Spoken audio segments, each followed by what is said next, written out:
la conducta y la realidad.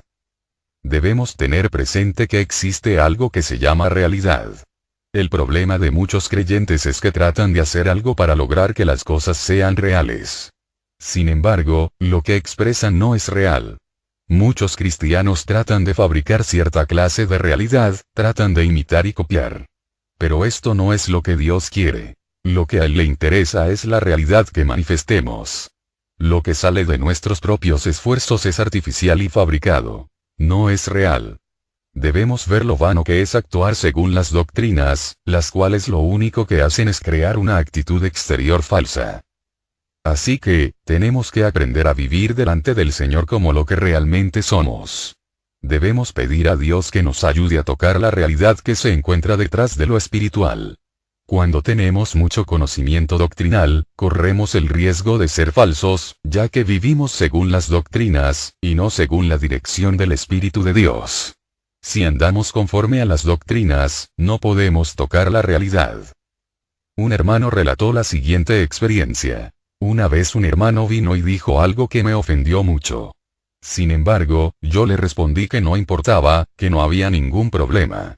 Pero dentro de mí pensé que eso no estaba bien.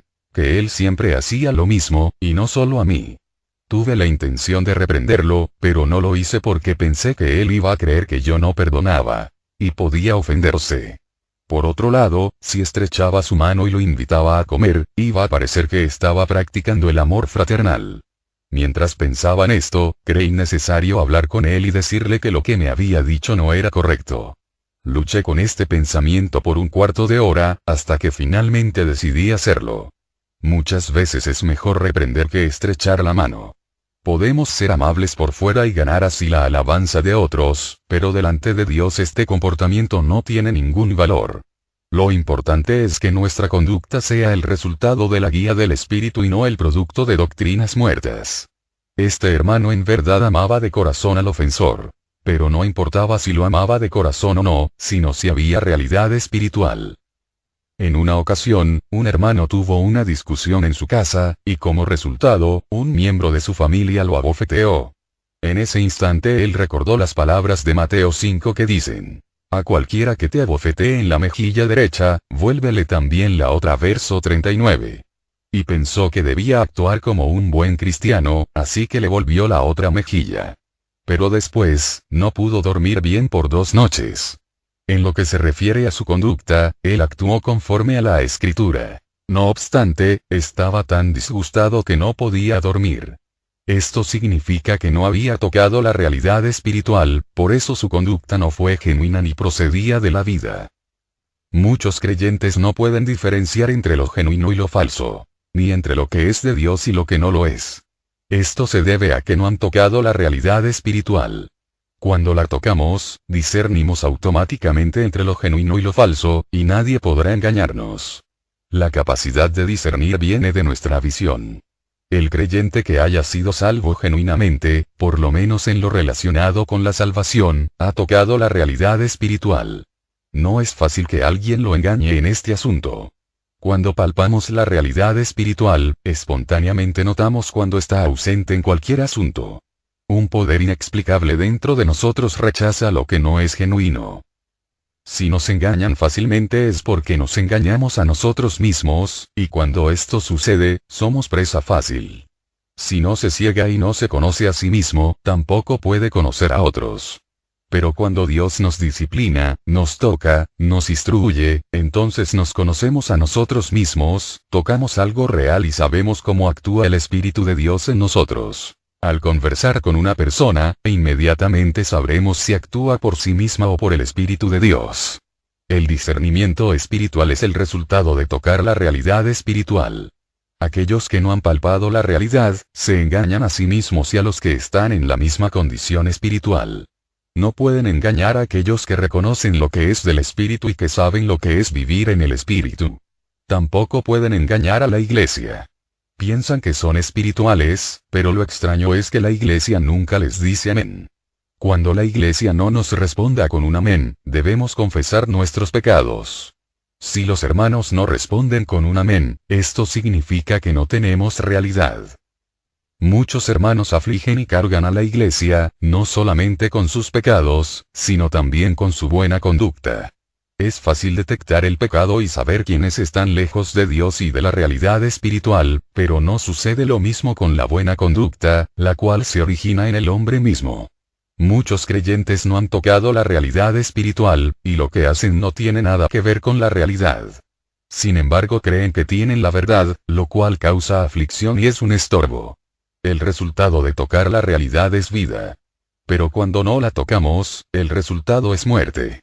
Algunos, al hacer ciertas cosas, tocan la vida y estimulan a otros a tocarla.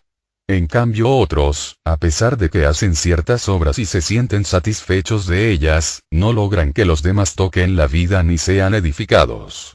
Los que en realidad tocan la vida, no dan importancia a esta clase de obras. Por el contrario, les disgusta. Estas obras, que se originan en el yo, no producen vida sino muerte. Debemos aprender a vivir en el espíritu. De lo contrario, realizaremos muchas buenas obras sin tocar la realidad espiritual. ¿Qué es vivir en el espíritu? Es no laborar por uno mismo. Debemos entender que nuestra propia labor es carnal y, por ende, separada de la realidad espiritual. Puesto que esta realidad es espiritual, solo se puede tocar por medio del Espíritu Santo, quien a su vez hace que cualquier obra que realicemos sea viva y verdadera. Ninguna obra que proceda de nuestra propia energía puede reemplazar lo que es auténtico, ni ayudar ni edificar a los demás. Quiera el Señor tener misericordia de nosotros y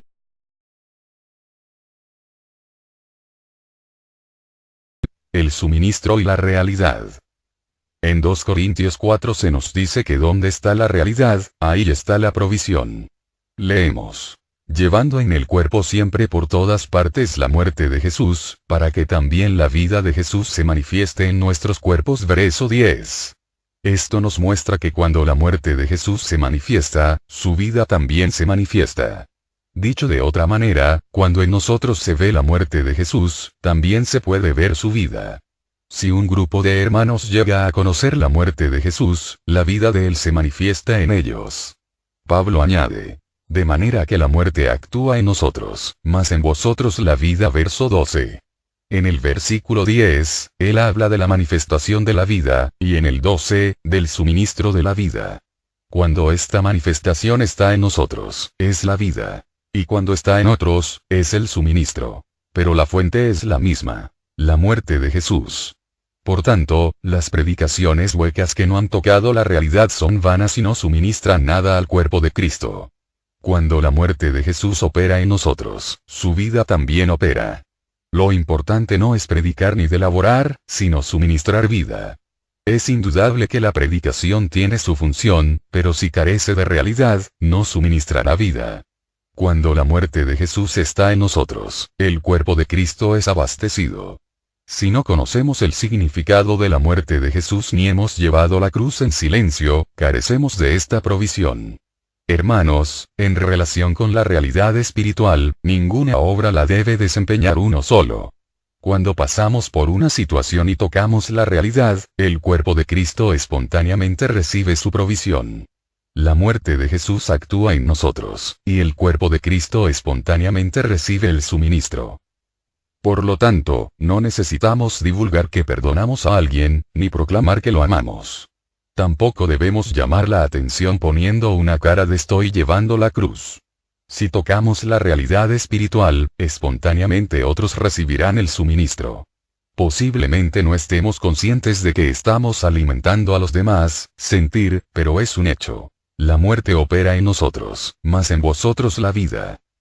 Nuestro problema es que tenemos demasiadas doctrinas, de tal manera que nos conducimos según enseñanzas, sin tener el suministro de la realidad. Necesitamos entender que la buena conducta no es el suministro, pues este proviene de la realidad. Si sabemos lo que significa la muerte de Jesús, entonces la vida de Jesús operará en la iglesia espontáneamente y recibirá su provisión espontáneamente. Damos el suministro para impartir vida y edificar, no para exhibir nuestra propia obra ni difundir experiencias personales. Lo más importante que debemos hacer es adquirir el suministro por medio de la realidad. Cada vez que experimentemos algo de la muerte de Jesús, los hermanos recibirán el suministro de la vida. No es necesario esperar hasta que se escriba nuestra biografía para que los santos reciban esta provisión divina, porque tan pronto recibimos la vida del Señor, la Iglesia obtiene dicha provisión. Debemos entender que la ayuda que muchos reciben trasciende el estado consciente y la percepción. Si tenemos la realidad, los demás reciben el suministro, aunque no se den cuenta. La vida es un hecho. Si en verdad llevamos la cruz, el cuerpo de Cristo recibe el suministro. Pero si no sabemos lo que significa la suministración de vida, no entenderemos lo que dijo Pablo. La muerte actúa en nosotros, mas en vosotros la vida.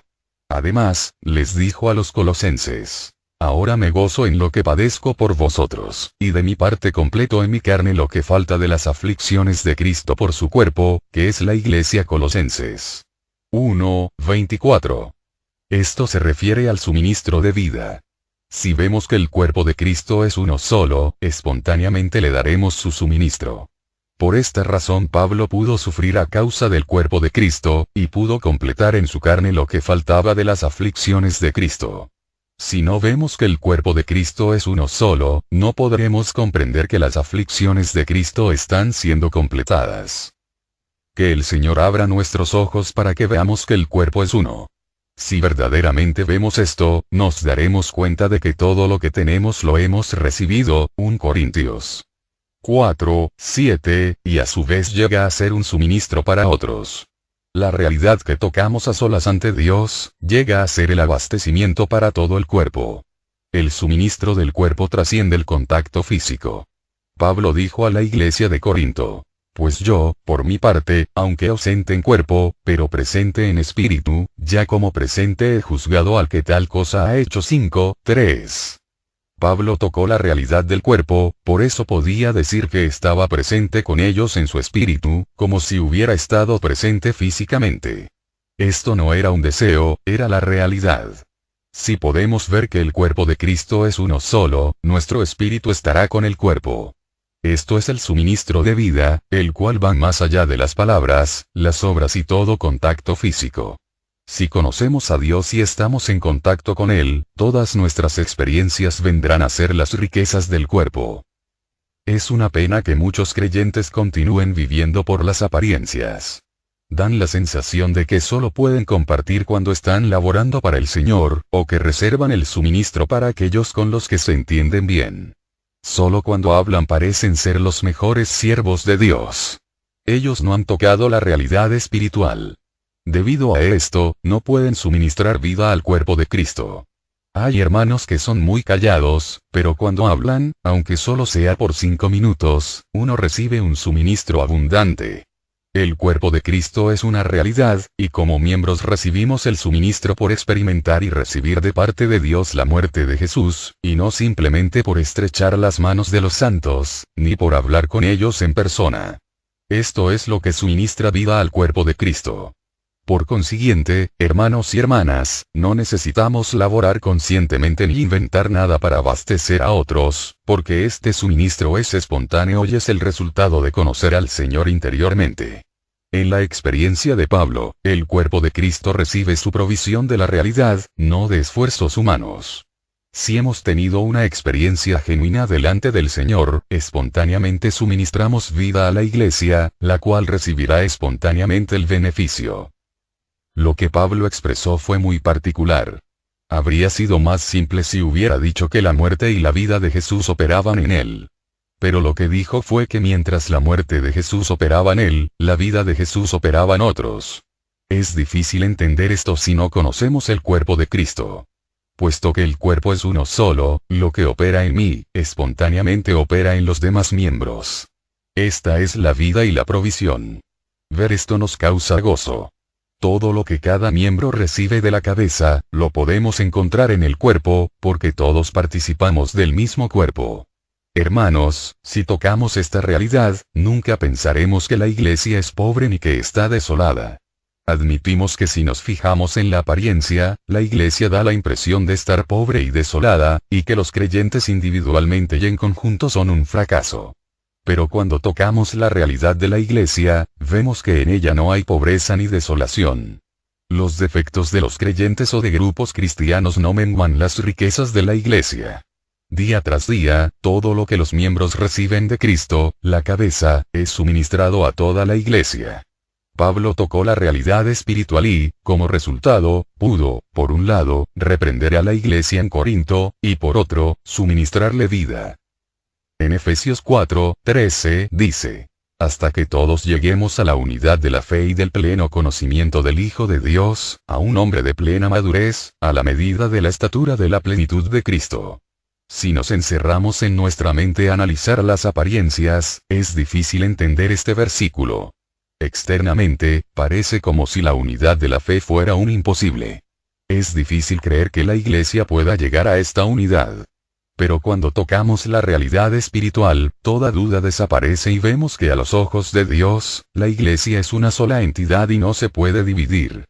Cuando vemos y tocamos la realidad, no solo desaparecen todas las dificultades externas, sino que empezamos a abastecer a los demás. Si no hemos visto la realidad, tampoco tenemos el suministro. Esto se debe a que el suministro está basado en la experiencia de la cruz y en el contacto con la realidad del cuerpo. Tenemos que entender que ministramos la palabra sobre la base de lo que ya hemos impartido en vida a la iglesia. Hermanos, si lo que hablamos es lo mismo que ya le impartimos a la iglesia, el Espíritu Santo dará testimonio de nuestras palabras. Así que, cuando compartimos en vida cierto asunto con la iglesia, nuestras palabras son de mucha ayuda. Pero si nuestras palabras simplemente son la expresión de pensamientos claros y conocimiento, el resultado será frutos del árbol del conocimiento del bien y del mal. El alimento de la iglesia es la vida. Y solo el suministro de vida puede alimentarla. El asunto no es qué podemos dar a otros, sino que hemos dado a la iglesia. ¿Cuál ha sido nuestro aporte a la iglesia? Cuando estamos ante la iglesia, ¿de qué manera contribuimos? Si no hemos tocado la realidad, no tenemos nada que suministrar a otros. Lo espiritual y la realidad que está detrás de nuestras palabras, son el suministro de la iglesia. Algunos creyentes piensan que el cuerpo de Cristo es solo una comparación. No ven la realidad del cuerpo y por eso no saben proveer para otros. Si no vemos el cuerpo, no podemos suministrar vida. En el cuerpo, cuando la boca come, todo el cuerpo come. Lo que los ojos ven, lo ve todo el cuerpo. Y lo que oyen los oídos, lo oye todo el cuerpo. Cuando un miembro recibe algo, todo el cuerpo lo recibe. No importa cuál hermano o hermana sea el que reciba para que todo el cuerpo lo obtenga también. Tenemos que ver que la vida del cuerpo no es un asunto de vivir comunitariamente, sino de vida. Si no tocamos la realidad, la iglesia no pasará de ser una doctrina, el cuerpo solo será un ejemplo, y nosotros no recibiremos ningún suministro. Hermanos, somos miembros del cuerpo. Todos somos un solo cuerpo. No estamos solos. Pablo dijo: de manera que si un miembro padece, todos los miembros se duelen con él, y si un miembro recibe honra, todos los miembros con él se gozan. 1 Corintios 12:26. ¿Es esto palabras vanas, o es una realidad? Pablo era una persona consciente del cuerpo. Si él no hubiera tocado la realidad del cuerpo, no habría podido decir estas palabras. Quiera Dios concedernos tocar la fuente y la realidad para que así podamos suministrar vida a la iglesia de una forma espontánea. Los interrogantes y la realidad. Si no vemos la realidad espiritual, tendremos muchos interrogantes. Si hemos oído acerca de una persona, pero nunca la hemos visto, haremos toda clase de preguntas acerca de ella cuando nos encontremos con alguien que la conoce. Pero hay una persona a la que uno conoce muy bien y de la cual no tiene que preguntar a nadie: uno mismo. Nosotros mismos somos una realidad que conocemos bien. Cuando entramos a una casa en la que nunca hemos estado, preguntamos cuántos cuartos tiene y de qué tamaño son las ventanas. Pero no necesitamos hacer esas preguntas si vivimos allí. No necesitamos preguntar sobre algo que conocemos bien. Cuando alguien no conoce el cuerpo de Cristo, tiene muchos interrogantes al respecto, pero si ya lo conoce, no tiene dudas. Los asuntos espirituales solo los podemos clarificar hasta el punto que la persona ya no tenga dificultades espirituales. No hasta el punto que ya no tenga interrogantes mentales. Tomemos el caso de la predicación del Evangelio. Nuestra predicación puede lograr que otros crean, no necesariamente que entiendan todo en su intelecto. Cuando Felipe le dijo a Natanael que había conocido a aquel de quien habían escrito Moisés y los profetas, Natanael respondió: ¿De Nazaret puede salir algo de bueno? Pero después que el Señor le dijo: Antes que Felipe te llamara, cuando estabas debajo de la higuera, te vi, Natanael tocó la realidad, y espontáneamente confesó: Rabí, tú eres el Hijo de Dios. Tú eres el Rey de Israel. Juan 1, 45, 49. Al tocar la realidad, terminaron sus interrogantes. Así opera lo espiritual. Cuando tocamos la realidad, somos iluminados interiormente, y aunque no podamos explicarlo, lo entendemos en nuestro interior. Hay muchos pasajes bíblicos que fácilmente pueden causar malos entendidos, pero si el Espíritu Santo los acompaña, podemos tocar la realidad espiritual que hay en ellos. Tocar la realidad espiritual evita los malos entendidos. Alguien dijo, y con razón, que las confusiones son señal de oscuridad. ¿Cómo entrar en la realidad? Es posible que para nosotros la realidad espiritual sea simplemente palabras. Necesitamos entrar en esa realidad. ¿Cómo podemos lograr esto? En Juan 16, 13, dice: Pero cuando venga el Espíritu de realidad, Él os guiará a toda la realidad. Y el versículo 14 añade: Él me glorificará, porque recibirá de lo mío, y os lo hará saber. Estos dos versículos afirman que el Espíritu Santo nos guiará a toda la realidad. Las dos obras principales del Espíritu Santo son la revelación y la disciplina.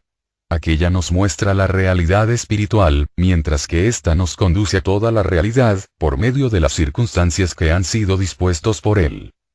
La revelación es la base de todo progreso espiritual. Por eso, el creyente que no haya recibido ninguna revelación, no tiene profundidad. Y ante Dios, aun cuando tenga mucho conocimiento espiritual y se comporte muy bien, es una persona superficial. Es posible que no haya avanzado ni un paso. Al mismo tiempo, si la revelación no iguala la disciplina del Espíritu, no está completa. Podemos decir que la revelación del Espíritu es el fundamento, y que la disciplina es el edificio. Sin embargo, esto no significa que en cierto momento recibimos la revelación del Espíritu, y en otro, la disciplina, pues ambas están mezcladas. Así que, a la vez que nos da revelación, nos disciplina, y viceversa. Por consiguiente, no podemos decir que la revelación lo es todo en la vida cristiana, a menos que incluyamos la disciplina como parte de la revelación. Creemos que el Hijo realiza todo lo que el Padre le comisiona, Juan 17, 4. Que el Espíritu ejecuta todo lo que el Hijo le encomienda, y que no importa cuán inmensa sea la realidad espiritual, el Espíritu nos introducirá en ella. La Iglesia no oculta lo que es de Cristo. Esto no depende de la experiencia, sino de la obra del Espíritu Santo. Debemos tener presente que así como Cristo llevó a cabo todas las cosas, el Espíritu las ejecutará. Tenemos que creer en la fidelidad del Espíritu y en la perfección de su obra. La meta de la obra del Espíritu es guiarnos a la realidad. Por una parte, el Espíritu nos da revelación y nos introduce en lo que es real, con el fin de que veamos lo que somos en Cristo. Y por otra, nos disciplina. Algunos creyentes dan la impresión de que les falta algo. Parece que el Espíritu ha laborado poco en ellos y casi no se ha forjado en ellos. Si uno difícilmente se puede ayudar a sí mismo y proveer para sus propias necesidades espirituales, mucho menos puede ayudar o suministrar vida a los demás. Si deseamos ser de ayuda a otros, debemos permitir que el Espíritu del Señor nos introduzca en la realidad. Pero para que esto suceda, tiene que disciplinarnos y pasarnos por muchas pruebas. David dijo: «Oh Dios de mi justicia. Cuando estaba en angustia, tú me hiciste ensanchar». Salmos 4, 1. Dios permitió que David estuviera angustiado a fin de que creciera. En Jacobo Santiago 2, 5 dice: «Hermanos míos amados, oíd. ¿No ha elegido Dios a los pobres de este mundo, para que sean ricos en fe y herederos del reino que ha prometido a los que le aman? Dios escogió a los pobres de este mundo para que sean ricos en fe». La intención de Dios no es tener a sus hijos siempre en aflicción y en pobreza, sino hacerlos crecer por medio de las pruebas y enriquecerlos en la fe. Apocalipsis 21 nos habla de la condición futura de la iglesia delante de Dios. ¿Qué clase de condición será esta? La nueva Jerusalén tenía la gloria de Dios. Y su resplandor era semejante al de una piedra preciosísima, como piedra de jaspe, diáfana como el cristal. Verso 11. El material de su muro era de jaspe. Pero la ciudad era de oro puro, semejante al vidrio claro. Y los cimientos del muro de la ciudad estaban adornados con toda piedra preciosa. Versos 18, 19. La ciudad se halla establecida en cuadro, y su longitud es igual a su anchura. Y él midió la ciudad con la caña, 12.000 estadios. La longitud, la anchura y la altura de ella son iguales. Verso 16. Esto nos muestra las riquezas y el ensanchamiento de la iglesia cuando un día aparezca ante Dios. ¿Qué significa ser ensanchados? Salmos 4, 1 nos dice que cuando estamos angustiados, somos ensanchados hasta el punto de disfrutar de Dios. O sea que la angustia no nos abruma. Por el contrario, nos ensancha para que podamos disfrutar a Dios. Los que ven una cuarta persona que se pasea en medio de las llamas del horno, Daniel 3, 25, son los que pueden disfrutar a Dios. Tales personas han sido ensanchadas. Lo mismo sucede con los que estando presos y con los pies en el cepo, pueden cantar himnos de alabanza a Dios. Hechos 16, 24, 25. La puerta de la cárcel estaba bien guardada y vigilada. No obstante, aquellos que estaban adentro, podían disfrutar la presencia del Señor. A estos Dios los ensanchó. El Espíritu nos hace crecer por medio de las aflicciones. Desafortunadamente, algunas veces, cuando estamos afligidos, permanecemos en la aflicción.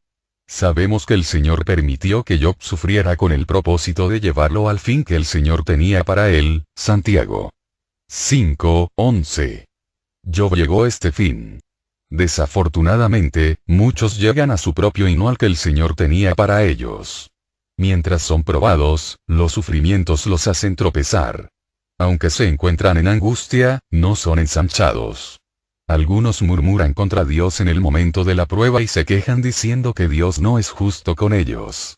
Como resultado, son atrapados en sus propias pruebas y no crecen. Algunos creyentes no son afligidos, y sin embargo son muy pobres. Carecen de realidad espiritual y lo que tienen no es suficiente ni para ellos mismos, mucho menos para ayudar a otros. Pero hay otros creyentes que son tan ricos que uno no puede penetrar su profundidad ni llegar a percibir su medida. Cuando uno les lleva sus problemas, siempre obtiene respuesta. Es como si ninguna dificultad fuera irremediable para ellos. Uno solo puede, hermanos, inclinar la cabeza y agradecer al Señor por dar tales hermanos a la iglesia.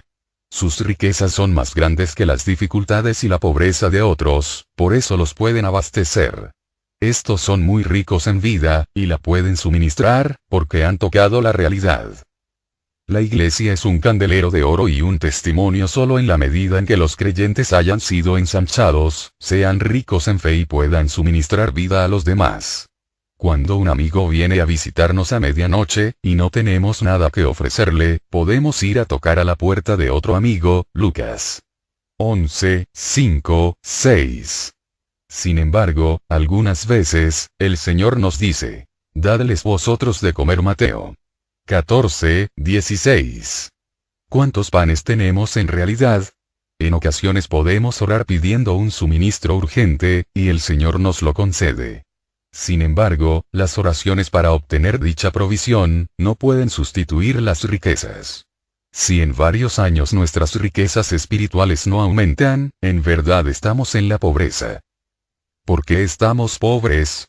La razón reside en que carecemos de la disciplina y las restricciones del Espíritu. Debemos recordar que toda persona que ha sido ensanchada, ha pasado por experiencias y tiene una historia delante del Señor. Estas experiencias y esta historia llegan a ser las riquezas de la iglesia. Muchas enfermedades son permitidas con el fin de incrementar las riquezas de la iglesia. De la misma manera, muchos problemas, obstáculos y dificultades que se presentan multiplican las riquezas de la iglesia. Muchos creyentes viven en paz pero se empobrecen espiritualmente. Ellos no entienden cuando los hermanos pasan por dificultades y no les pueden ayudar espiritualmente. Estos no tienen historia delante del Señor, y el Espíritu Santo no tiene la oportunidad de manifestar la realidad de Cristo en ellos, ni tampoco de forjar a Cristo en ellos. Posiblemente hayan escuchado muchas enseñanzas, pero estas no pueden reemplazar la obra del Espíritu. Si el Espíritu no ha laborado en nosotros, las riquezas del Señor no pueden ser nuestras. Como consecuencia, no tenemos nada que compartir con los santos. Así que, el Espíritu Santo tiene que hacer una obra en nosotros para que podamos ser útiles en las manos de Dios. El creyente no debe caer en una condición tan pobre que el Espíritu Santo no pueda intervenir. Creemos que el Señor no suelta a nadie que se haya encomendado en sus manos, y que cada prueba tiene el propósito de ensancharnos y enriquecernos. Cuando pasamos por pruebas, nos enriquecemos. Y si estamos angustiados, conocemos a Dios mucho más.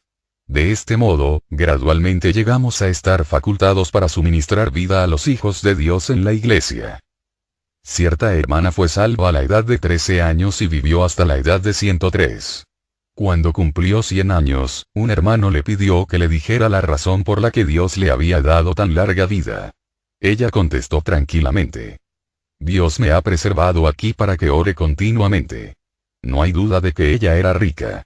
Otra hermana que estuvo postrada en cama durante 40 años, y en 35 de ellos no pudo oír nada. Ella dijo: yo era muy activa en el pasado, y corría de aquí para allá llena de ocupaciones, por lo cual desatendí la labor crucial de la iglesia, la oración. Pero desde que he estado postrada, mi ocupación ha sido orar.